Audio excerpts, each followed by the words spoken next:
open your mouth. Spread your legs. Clear. Let's go.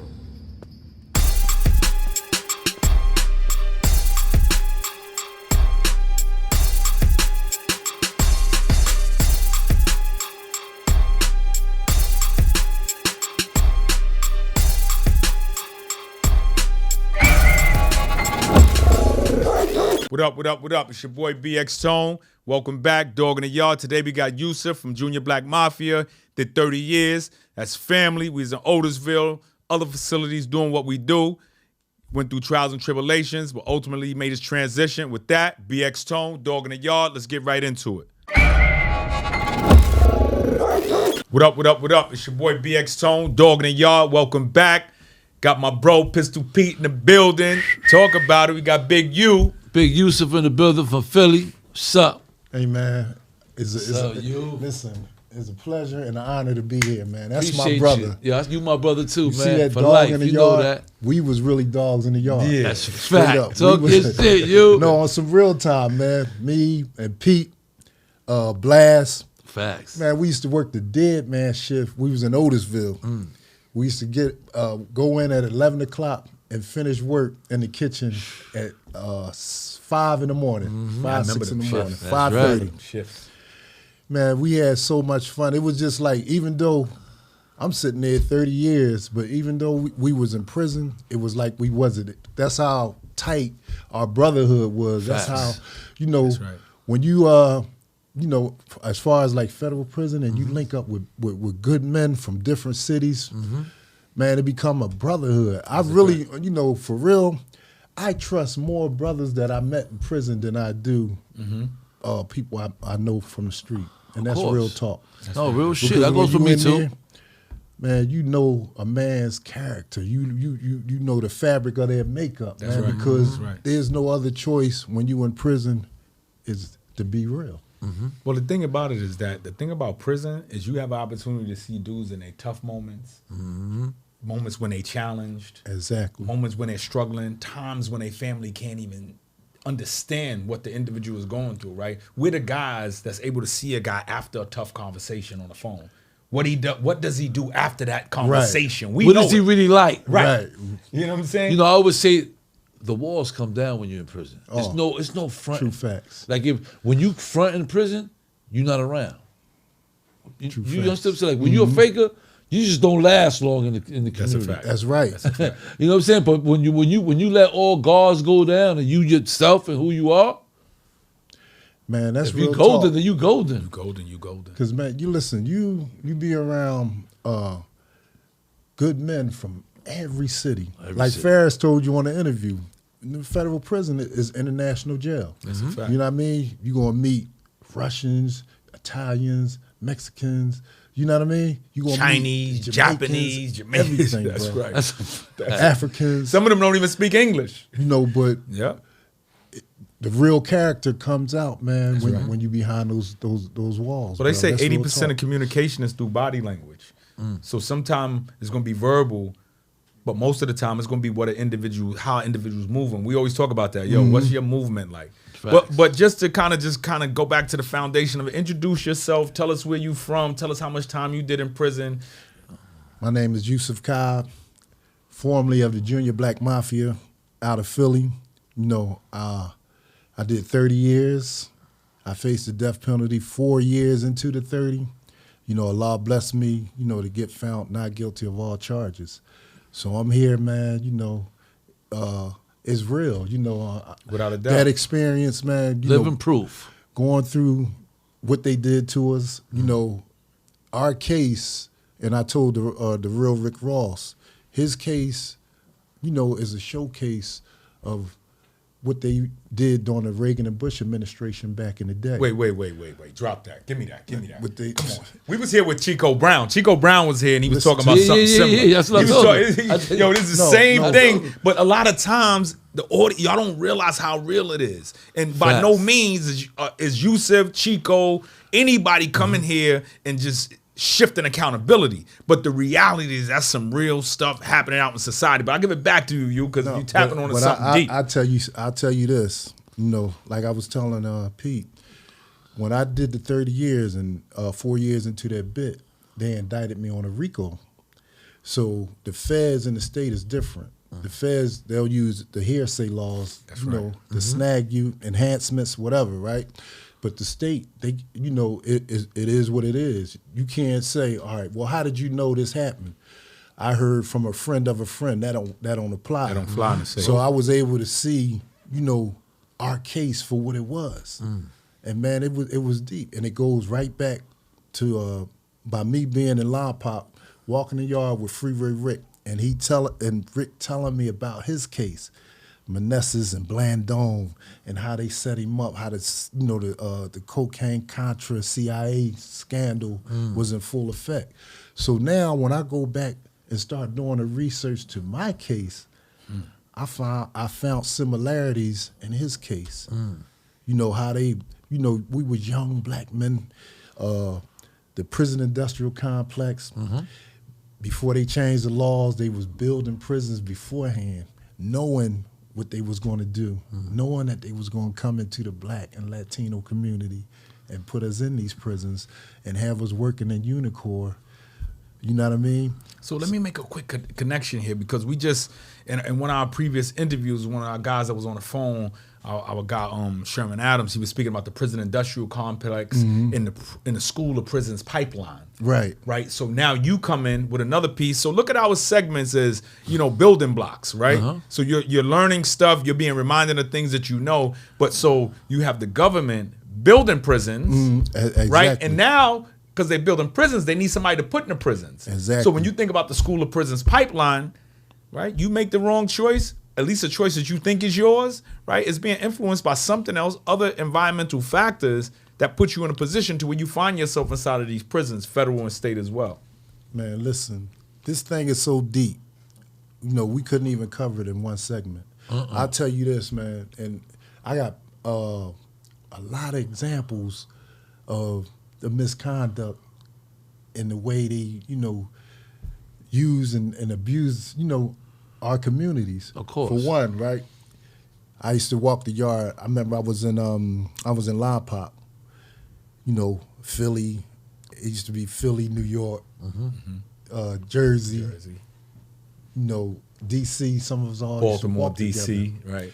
So I'm talking, how the streets was. How at one point in time, especially in 1989, these guns landed in our community.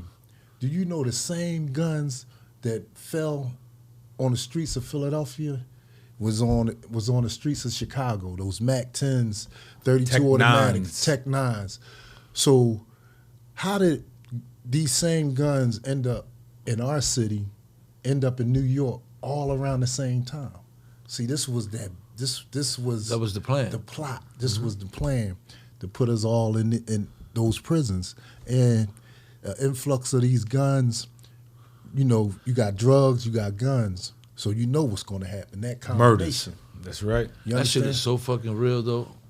What you just said, though. No. Motherfucker came to the block and gave me I bought a whole box of 25. Yup, 25. It was, look, I remember. Straight to the South Bronx. Yo, Here you go. no, to the- These are for you guys. To the block, I gave it, and obviously, what we did, I gave one to you, Yup. gave one to the whole block. right. So the guy that had these guns, I'm talking about cases, bro. So I said, damn, where did you get these? We had to run down on him. Where the hell you get these guns? He said, look, he was in the Army, and he said a Army agent stepped to him, and every month he would meet him as he sell the guns and get, you understand what I'm saying? That's right. So look, and just think, 89, Tech 9s, Mac 11s, Mac 10s. Mac 10s, yeah, Mac 10s. 45 with the 45 shells. Exactly. 32 automatics, little silver joints, brown handle. You know what I mean? 25s, all these, inferior guns landing in our community. You understand what I'm saying? They was doing that before 89, too. Yeah. Like 87, 88, Yup. that's when it all stuck. That's when that shit happened with me. 80 89, I was already in jail. 87, 87. Right, too.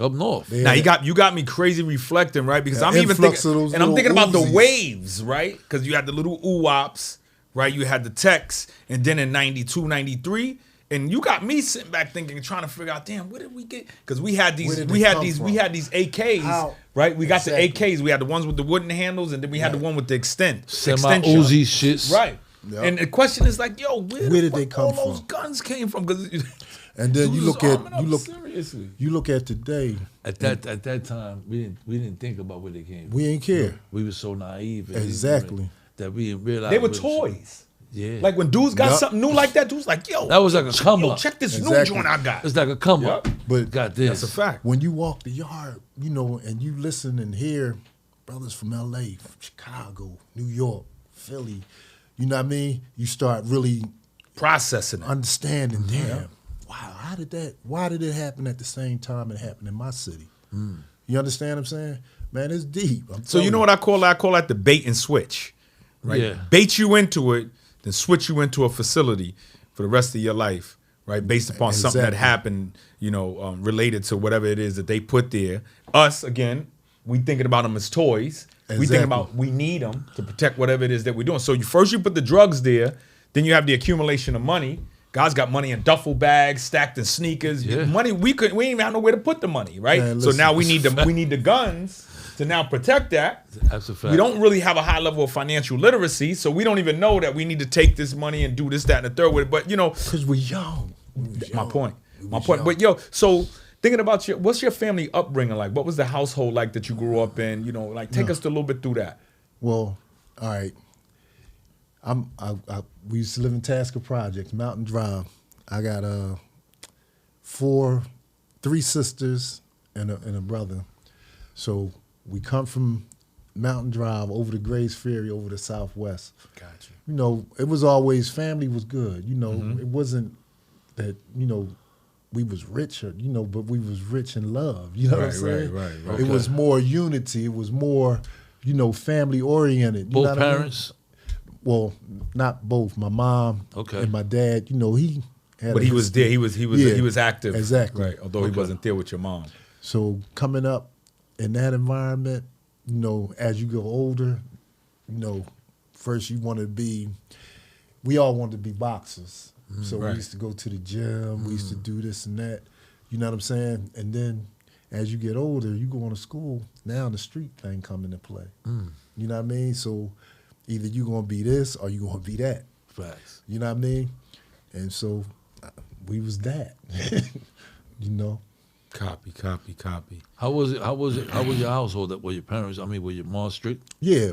My mom beautiful. I always say the importance. I always mention the importance of parents being home or not home, because sometimes when you have a parent at home and it's just a single mom, we us as men, a mom raising men, we obviously we intend to be strong, we Right. men. So we give mom a hard time where we don't listen. When we have our parents, or both parents, you have your father sometimes where he what you doing, boy? You know what I'm saying? He'll check you on a regular Exactly. and shit like that. Sometimes when we don't have that, we go too far. Exactly. Those parameters, that's the structure. That's the structure. Understanding Yeah, that's what I'm saying, and having Tom. that structure kind of puts you in a position to kind of be more productive, not only to yourself, to your family, but also your community. Right. You know Right. what I'm saying? So what ultimately landed you, where you found yourself in the street hustling or what have you? Well, I'm going to say this, around 84, 85, I was trying to do the right thing, going to the mosque, working. So you grew up in an Islamic family, Islamic household. Yes, Okay, my dad was all right. Muslim, yup. Got you. And, just trying to do the right thing. And then the, dudes I grew up with, I'm walking. They pulling up. Damn. My man, I'll never forget the words he said to me. And I don't mean to lean back, but he was like, yo, I need you on my team. He pulled up big black shiny BM, when they first changed over. Right, He was right, like, right. what'd he say to me? I'm Michael Jordan and you could be Scottie Pippen.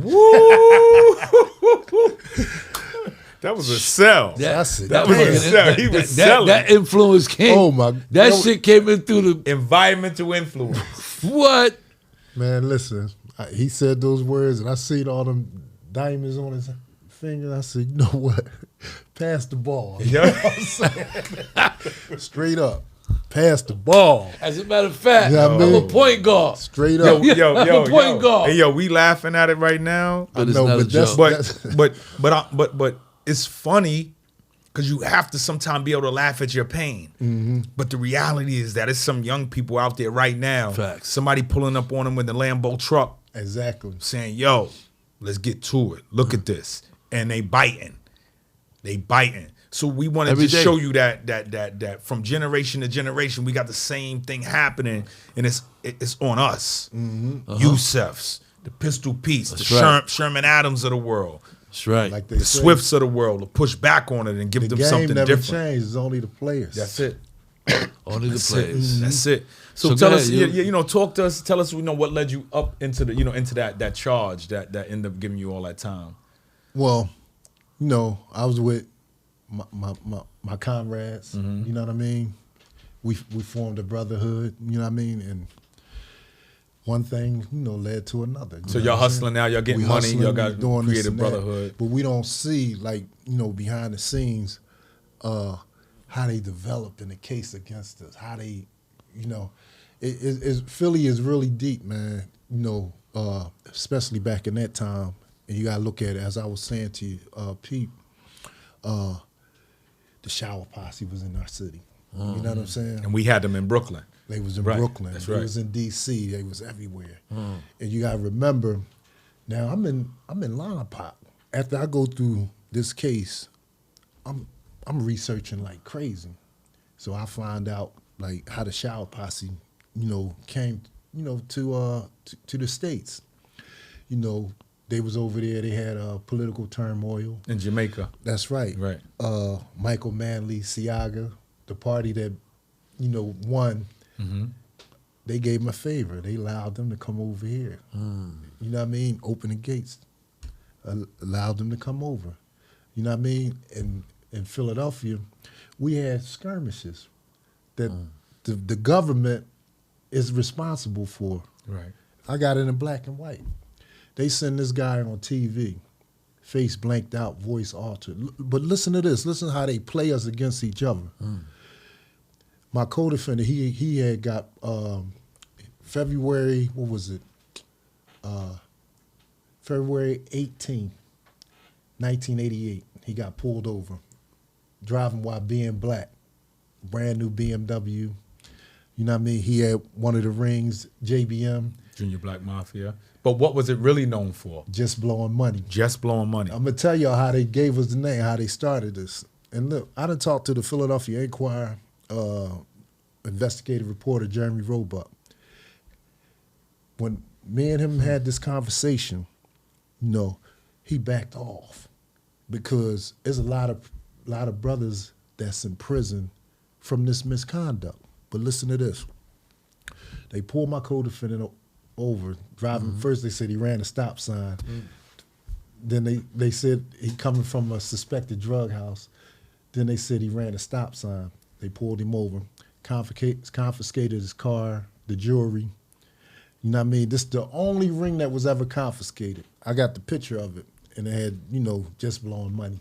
Because we was young boys just blowing money. So this was February 88, February 18th, 88. March 3rd, 1988, they took the ring and turned it over to the DEA. It's supposed to have been in the DEA's evidence. This is the only ring that was confiscated, right?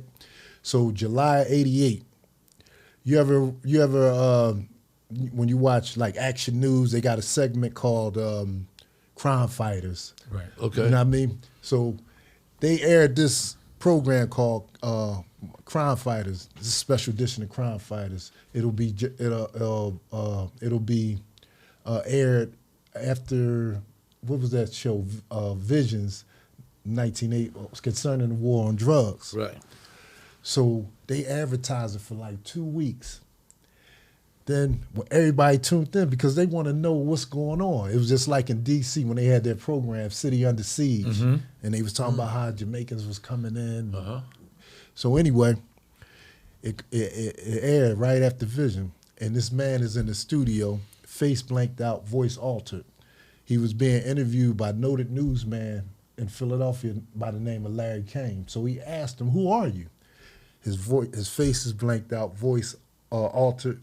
So he said, "I'm a member of a new and emerging gang called the Junior Black Mafia."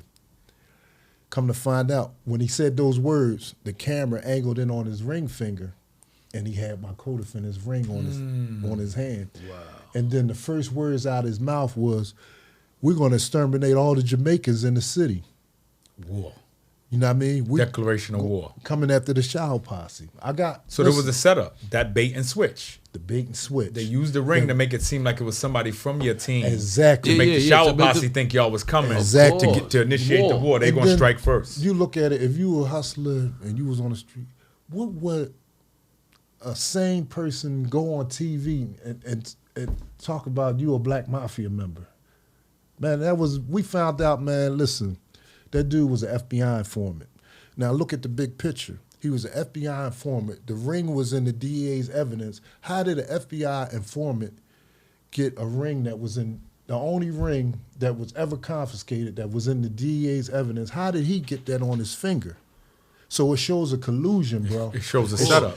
You understand what I'm saying? That's right. Uh-huh. So right after that, it was skirmishes, wars jumping off.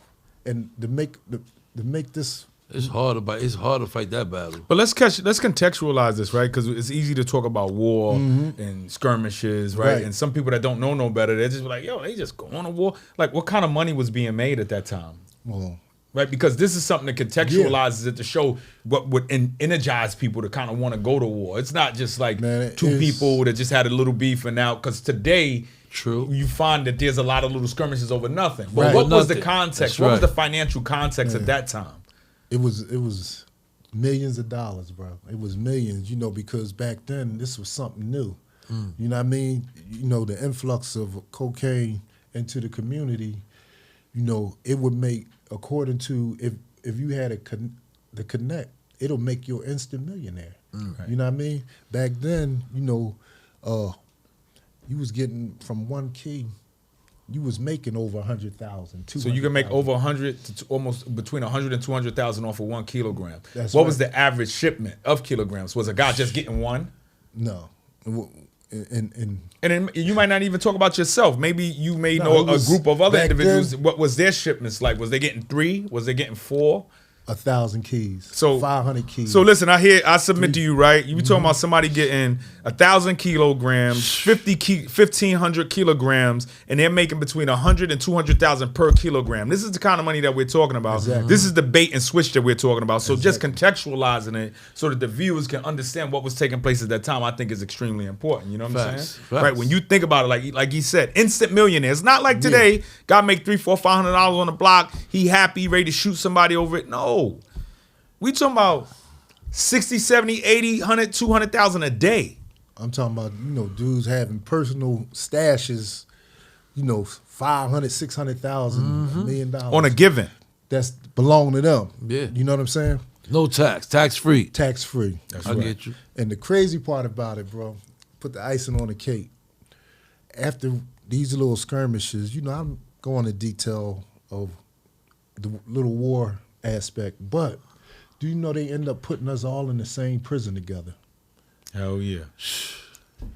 Look, when we Because the design was to get you in. now There wasn't no plan for once you got in. Now this is the deep part. That's just it. Yeah, we just need them in. We Yeah. built these prisons. We need to get these guys in these beds. This is We'll the figure the rest of it out later. This is the deep part. Now, back in the day, it wasn't no FDC Philly. That wasn't even built. So they used to put, if you was a federal holdover, they'll take you all the way to Passaic County. This is New Jersey. Yeah, this is a jail, and it was a vicious holdover spot. They had dogs. Yeah. And the federal part, they'll put you in this, holding area, no police. Now check out this, bro.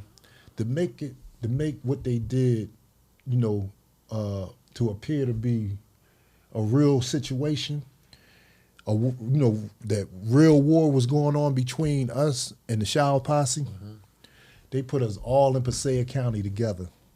unattended. They put the Puerto Rican gang, OK Corral, in Philly. They put the Shower Posse. They put the JBM.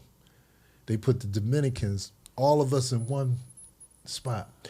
And what they was hoping for, and we caught on to it. An explosion of violence inside of the county jail. So they can say, okay, the war from the street is still escalating. Yeah, of course. They On want the to inside, They want to right. keep enhancing it. Exactly. But they want to substantiate what they did, what they act like they was solving in the street. Mm-hmm. And the crazy part, man, me and them brothers that, they classified as the alleged Shower Posse, we became brothers. Shout out to Ram, you know what I mean? Shout out to Ram, Shout out to Sulla, Sulla, R.I.P. Lover. R.I.P. Lover, Berry, Marshall, Jabba. Java, look, good men, and then, like I said, we realized, man, damn, we realized the scheme, bro. You know what I mean? We realized the scheme. They knew it was a setup. They knew that was the plan. Man. And now y'all sitting in there with tensions life, was facing mounting. life. Exactly. You know what I'm saying? Everybody caught up. Barry, he ended up getting 30 years like me. They was giving us time, as we would call Jetson years. Yep. You know what I'm saying? Yep. Yeah. Time that people couldn't see past. Couldn't That's see a past. fact. So once you got inside, so I know you speak about some of the stuff that took place inside, with some of the conflict that was a spillover, that was a spillover into the facilities, although y'all didn't fall for the bait and switch. But we know that, there was some things that was taking place and the environment had an influence on the way that, you decided to make certain decisions and, and you and the rest of the JBM. But what tell me some of the things that you did while you were on the inside that got you back to that wholesome space that mom raised you into, that Right. dad raised you into. Because you did say from the beginning, you was like, yeah, I used to be walking, going to the masjid. Yeah, you I got see the 30 light in your years. eyes right now. I see You the got the lithia 30 popping years. off. You got the 30 Right? years. You just didn't go to the yard. You started, like what you did for your first couple years, starting to get to the bit. Well, when they first locked me up, and I'm going through, the trial aspect, I always used to listen and just pay attention. So what made me become wholesome and better Get you back to that foundation. was the research that I started doing. Just by listening and figuring out like all this misconduct and fraudulent, behavior. One question. So you're doing the research, because we walk the same path, right? Right. So we doing the research, we're going to the masjid. I can tell dudes all the time, find me in the law library, the weight yard, or the masjid, right? That's right. So I know you was doing the research, were you in the masjid as well? Absolutely. Right. So Absolutely. that's the part that's not coming out. I want to get that out there, me right? Me and Teddy. There you go. We used to walk the yard, man. Because that's the spiritual aspect of us that we able to tap back into. Being able to tap back into our spiritual part is something that's essential. Yeah, no. Right? So we're doing a lot of the stuff and we're able to have this laser focus because we're But you know spiritual what? beings. Now, one thing about me, man, I got like a kind of like a photographic memory. I remember you, bro. I remember you. You know what I mean? Right. You probably left a short time after I came, because you remember how we used to wear the kitchen whites, right? That's right. I remember you, straight up. You know what I mean? That's one thing about Definitely, you. He remembers everything, Yeah, brother. I remember you. His brain is sharp as fuck. No lie. Look, Pete. That's crazy. I used to be like, I used to say, man, look, him and Reek, they used to gather all the weights That's right. on one side. And the dudes used to complain, be like, man, got Pistol Pete and Tyreek got all the goddamn weights. That's right. I remember that weight room too. I seen Pete come out that joint, man, to take a picture. He got 4 plates on each side on his shoulder. It was 3 or 4. And to walk out of the weight room, come through that door like this. That's right. Yeah, sideways. I remember that. You know I what remember mean? that shit. Yeah. And then take the picture and walk the way. So I said, man, this man crazy, man. Strong as Straight an up. ox. You already know, Young representing that Straight set. up, man. R.I.P. to Reek, man. Yeah, Yeah, R.I.P. man. to R.I.P. Reek. Good to brother. Reek, man. Good brother. That's so crazy, though, Illa man. lillahi wa Yeah. inna lillahi raji'un. Definitely rest in peace, man. Alhamdulillah. From Allah we Alhamdulillah, come and to yeah. him we return. We definitely had A good man. our good times. Oh, he And made- he used to and made- love you, Pete. Yeah, hell yeah. We used to fucking, man. It was just, we made the best of it. Yeah. You know what I'm saying? Because we have to. We men come from sort of life, man. We come from all kind of backgrounds. You know, we from all my guys, they were from California. That's right. It was from That's right. from the other side of the world. fact. These are my guys. You see, man, Reek still had baby fat. We was kids, man. Yeah. We was kids when we used to walk the track in Line Park. Me, him, and shout out to his co-defendant, Big Ted Edmonds. You know what I mean? Shout out to him. Definitely want to Shout out to Lonnie Dawson. Facts. He'll be coming home soon. These dudes are dead. Lonnie been in prison for like 50 years, man. Unbreakable though. This is my big brother, man. He called me his son. But I'm talking about, man, for a man to be in prison with astronomical amounts of time, 148 years, life over here, and kept a smile on his face the whole time, man. Shout out to my other best friend, Dirty Black, Tony Long, Storm, my comrades, Aaron Jones. You know, we fighting. We gonna get y'all out. That's right. Brothers doing what And they need we to do gonna- on this side, opening up opportunities. Use it. Let us know. So let the brothers know out there what you did with your time. You know what I'm Man, saying? That listen. that transformation. Okay, yeah. you want to Tell hear us about my about that. Yeah. transformation? Yeah, you know, we had 30 years. Yeah, it was tough. But what you did to make the best out of the 30 years and got yourself home. And how you transition, to this side. This is what I did. Actually, and I was telling Reek, I gave him the book to study. I got my CDL. First, while I was in prison, I used to go to the human resources, down in the law library. So for years, I renewed my license. And I had my license while I was in prison. What? Yeah, you could do that. I had my A lot of brothers don't know in the state and the feds. shit was If you got your license right now, check for the expiration date, and you can renew it while Exactly. you're still in prison. Wow. listen. That's a fact. I used to pay, my license, so I made sure when I came home I had my license. All you had to do was take the picture, but you pay over and over to renew it. So what I did would help my transformation from prison. I studied the CDL book, constantly studied it. So I come home, I went and get the permit, the CDL, just for me studying. Then I seen this Russian dude on YouTube, studied it, went right there, got my CDL. Nice. Then the feds, they had a program for the parole. It was like 100 people on the list. So when people take their CDL, they go to the yard. They call it alley docking.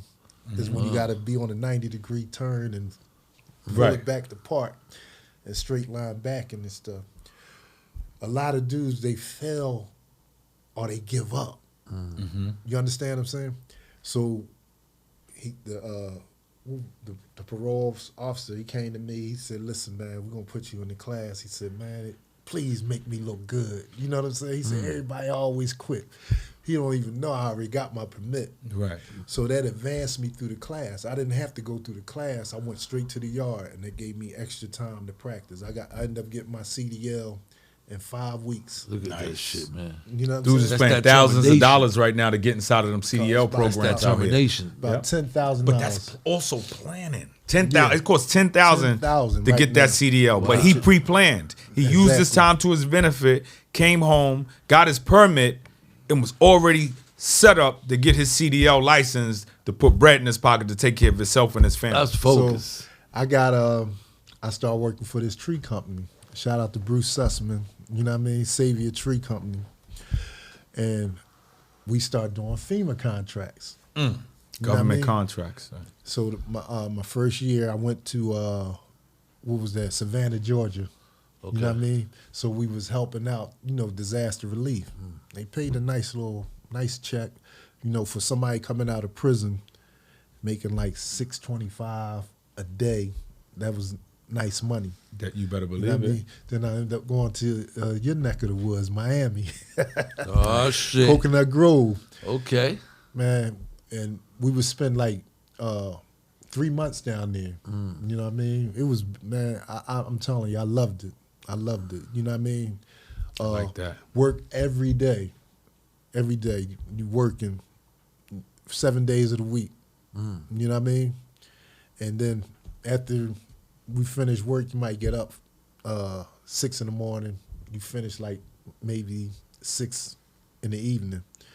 And then, you know, some days we finish early. We go fishing. You know, it's the first time I ever went fishing. Nice. Peaceful You know what I mean? shit. Peaceful, man. You know, Super Different peaceful. type of recreation. No, for those that don't Yeah. know, peaceful. peaceful. Different type of recreation. Fort Lauderdale, you know, we was going to. Okay. You know what I He mean? was in the neighborhood. Man, listen, Coconut Grove, Miami, those mansions were so beautiful. You know what I mean? Their backyard was the water. You understand? That's right.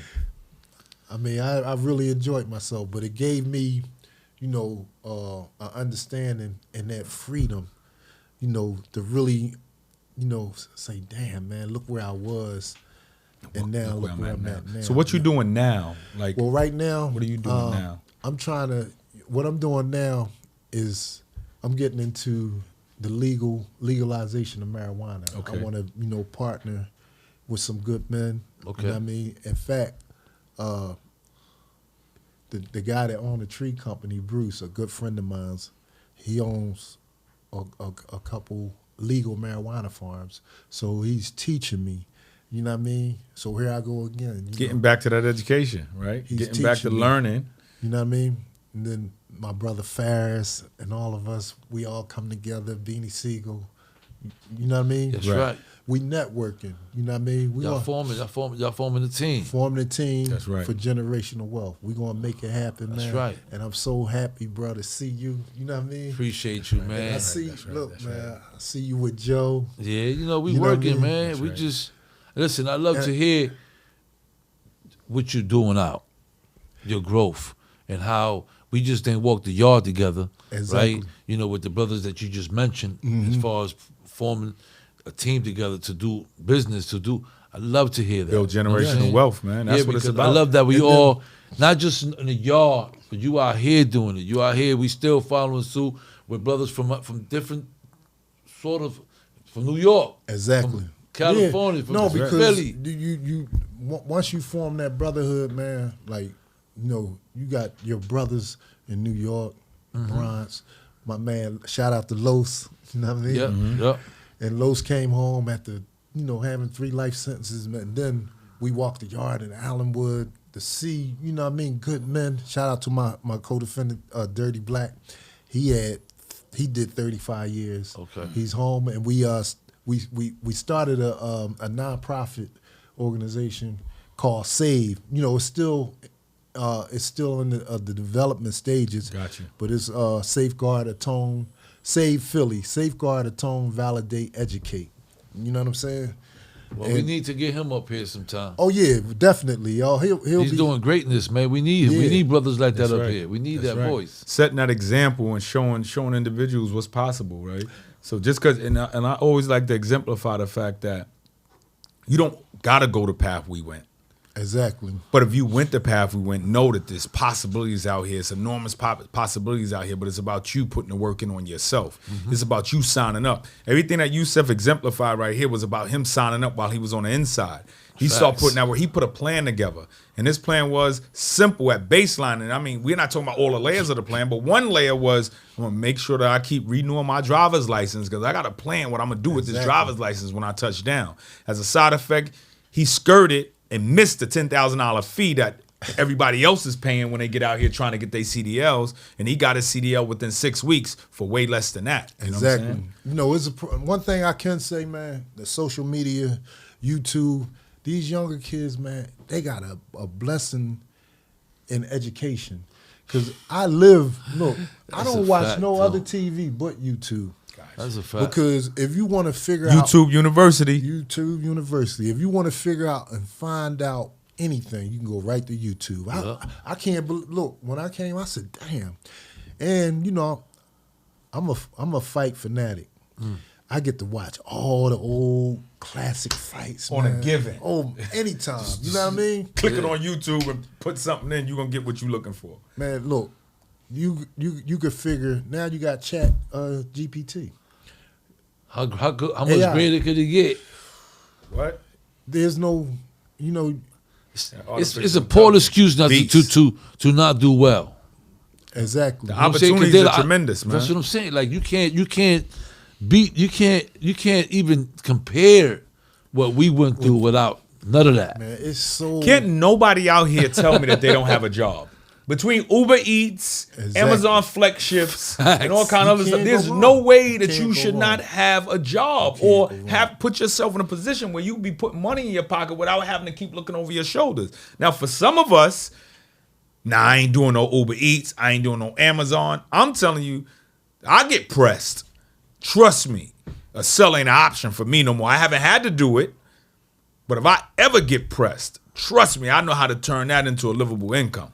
Facts. And then, like, you know, the podcast aspect, when you see, like, certain podcasts like this one, you know, helping, educating, Gilly and Wallow, you know, That's right. they got to Shout out to Willie and Wallow. Definitely shout out to Philly, the homies. Yeah, shout out to Philly, period. Huh? One thing I like about their podcast, they bring on people to explain, you know, certain business ventures and aspects, man. I mean, I said, wow, that's beautiful. And You that's better what we believe got to it. do, That's man. right. That's what we got to do. That's what we gotta do. And I see right here, man, y'all exemplify, you know, that aspect. Facts. So you can't go wrong these days. You can't. No, you Cannot can't. go wrong. You Cannot go wrong. There's no excuse to lose. You just trust me, man. It's no excuse. You could go out and get it. It's all here. It's about All on providing here. people with resources. One thing about the Organ of Yard podcast, we're about giving individuals a voice to be heard. Facts. Right? Individuals that have made it back out to society, that's doing great things that you're just not hearing from, that you don't know about. You don't know their struggles. So Dog in the Yard is committed to giving individuals their voice back. And today we took it to the next level. Talk about it. By Talk. giving individuals their voice back who's still inside. So you can we giving you an opportunity to hear from individuals who are right in the middle of it right now. We bang bang, you know what I'm saying, Sherm the Worm. We giving it to y'all That's so that right. y'all understand that here in society there's no excuse why you should not be contributing to the solution to build the communities that's been neglected and underprivileged for Talk to him. too Tom. long. Talk to him. Exactly. So talk to us, you know, just give a shout out to, you know, I mean, anybody you want to give a shout out to, tell us about your next venture. I know you kind of mentioned it briefly, but kind of What you just, think you know, about prison kind of like reform? jump into that, you know what I'm saying? You think it's needed? Prison reform, absolutely. Absolutely. I mean, like I said, a lot of those cases, and that's why I mentioned, you know, certain things, because if certain brothers look into their cases, you'll see back then, especially brothers that's still locked up from the 80s, every case, and I'm speaking bluntly and I'm speaking real. Whoever had a drug case from back then, they should not be in jail at this present time. Because if you look at Freeway Rick case and you see that the CIA assisted, you know, the influx of drugs into the community, and they were never held accountable.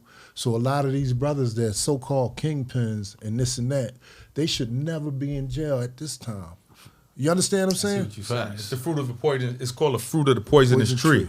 Right. If everything flowed through these individuals that we've actually been able to uncover, No, they right, entrapped was them. part of the conspiracy of government officials, whether it's federal, state, and so on and so forth, then those other individuals who are sitting there with kingpin charges and life sentences are individuals who should have those convictions overturned. But it's about those individuals getting inside that law library, getting with the legal people, and kind of looking for that, you know, needle in a haystack, for lack of a better phrasing, Exactly. to get them out of there. Because, I mean, if they facilitated, you know, these, with the influx of these the drugs, you know, like I said, if they were never held accountable and they brushed that under the rug, a lot of these guys should get a second chance. Facts. A lot of these guys should be free. You understand what I'm saying? Because that was the politics of that time.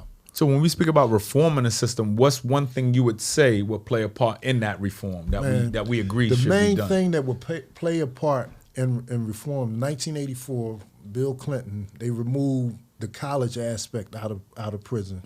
Whereas though you could get an education, you know, you got to remember, man, a lot of dudes come to jail, they don't have their GED, Right. You know what I mean? And they learn, because some people, like Freeway Rick, he'll tell you himself, he couldn't read. I used to do the research for Rick. You know what I'm saying? Rick learned how to read. He's an author of multiple books. You understand what I'm saying? So you get your GED, then you go to the next level. I took the college exam on a whim in Lompoc, just on a whim, without studying or nothing, and I passed that joint. And then they alleviated the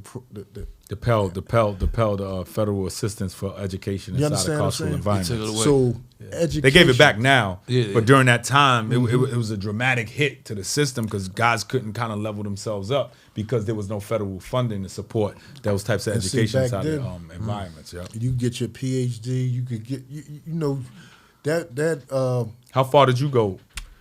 Did you actually get in before you left out, or did you do anything after it? They shut it down. Okay, so you They didn't shut get it an down. opportunity to take But, advantage of it. I mean, it served me. When I was in Lompoc, man, that was Lompoc and Otisville, not to praise jail, but those were, two of the best places for education that I could ever You get. took advantage of the resources that was Exactly. given to you, so it's not praising And jail. when You just took advantage of the and when I was resources. a- Yeah, so you when- did. Yeah. When I was in Lompoc, I had a typewriter under my bed. So I'm Determined. Look, That's right. I discovered so much. And they wasn't allowed to have typewriters at that time? No, they used to have them in a room. Okay. But the COs was cool. I'm like, man, let me get that, man. I used to be up my book light, going in. Then when I was in Lompoc, I was in the computer class. They gave me a little job over there. So what I used to do, I used to do briefs for people. I used to get The legal briefs. paid. Cause I'll make their briefs look like they came from a lawyer, change the fonts and everything. Nice. So the Colombians said, Yusuf, let me talk to you, my brother. You know what I mean? You know how we do it, man. Send that to my book, street to send street. it. Yeah, that's right. Do their briefs for them. That's right. Man, look, I'm telling you, man. But that's part of your transformation process. That's part of this transformation And meeting process. good doing men. that stuff. Meeting good people meeting good men. and doing honest work. And seeing like, damn, I look at my old head, Lonnie Dawson, man, in this joint all this time, and he didn't have that weight on his shoulder. It was like, and man, it's a blessing that he's coming home soon. Got you. You know what I'm saying? And then it's just the good men that you meet, man, that that has an impact on You you. better believe it. That's right. You know what I'm saying? Facts. That changes you, man. And then to see y'all brothers out here now, oh my God, man. That's real talk, man. That's real talk. That's a fact. You know what I mean? Real men. You know what I mean? That's facts. And you know how we used to get down. We wasn't no, I used to always say, man, Pete crazy. Pete got KAR, That's crazy. tattoos, That's right. brolic. You know what I mean? We used to run around that motherfucker like we own that bitch. Man, having fun, man. Yeah. And We made the best out of it. made the best out of And it. we held each other down. The important Word. thing is that we're here to tell about it. Exactly. And to show the youth out there, you know what I'm saying, that, look, everything in life is possible. No matter from where you come from. Yeah, what you just part gotta. what part of the world you come from. You feel me? You could get That's a a brother fact. from anywhere. You know what I'm saying? You got to see You the got, humanity you got in more people. choices. You got more a selection of choices, man. Well, education, the thing about education, right? And like I said, I always like to talk about formal education and informal education, right? There's so much to always learn. And once you begin to tap into it, your brain just opens up like a flower. Oh, no question. And when your brain open up like a flower, your personality begin to thrive. You begin to make more connections with the people around you. Priceless, man. Man, YouTube, Google, you can never go wrong, man. Never go wrong. You can, Chat GPT, AI, That's right. you could just ask them, how can I start this business right here? Yep. You know That's what I right. mean? You want to tap into it. How These are can I all the get resources. This is the wave of the resources? future. You got to tap into it, man. Listen, man, the key is it's no excuse. And with that being said, Yusuf, we appreciate having you, man. Man, it's anytime y'all need me, man. You know what I'm saying? I'm Brother, here, bro. man. Yeah, we Family. appreciate you. We Pete, love you, man. man. That's We a love fact. you. That's We a love fact. you. We love you. And That's we a appreciate fact. you. And That's you a already fact. know we're here with you on everything that you do. We here by you, man. Anything You know that what you anything any programs you start, anything you put out, you can send it to us. We put it out there for Anytime you. you want to pull up just to say hi, Yep. you can pull up and just hang out. Hey, man, I feel That's at a fact. home. That's what it Open is. door, wide open door. You And know with what that I'm saying? being said, you already know it's your boy Pistol Pete. Dog in the yard. BX Tone, dog in the yard. Yusuf Philly in the building. Thanks for pulling up, bro. That was great. That's a good one. Yeah. No, that was good. Let's get these flicks yonder. What up, what up, what up? It's your boy BX Tone, dog in the yard. First and foremost, we want to thank Yusuf for pulling up. You know what I'm saying? JBM, Junior Black Mafia, telling us about some of his transition, some of the things that he did during the course of his incarceration. One thing I like to point out is that Yusuf kept renewing his driver's license. By renewing his driver's license and focusing on that CDL manual, it made it so that he came home. He was able to avoid paying $10,000 to get certified, to get a CDL driver's license through testing and so on and so forth. Got home and he made his transition in a smooth way. Became part of the solution in society as opposed to the problem. And I mean, again, you've seen him. But again, we thank Yusuf for driving up here today, sharing the story, and giving that hope back to individuals that's behind the wall, struggling to get their thing back together. Yo, BX Tone, dog in the yard, peace. Dog in the yard is about second chances. I bring those same opportunities to real estate, not only here in Tampa Bay, but throughout the entire United States. I'm Gustavo Torres with Florida's First Choice Realty. I make real estate moves simple and stress-free, helping families and individuals like yourself find stability through buying, selling, or investing. From the yard, straight to your front yard. Whipping it.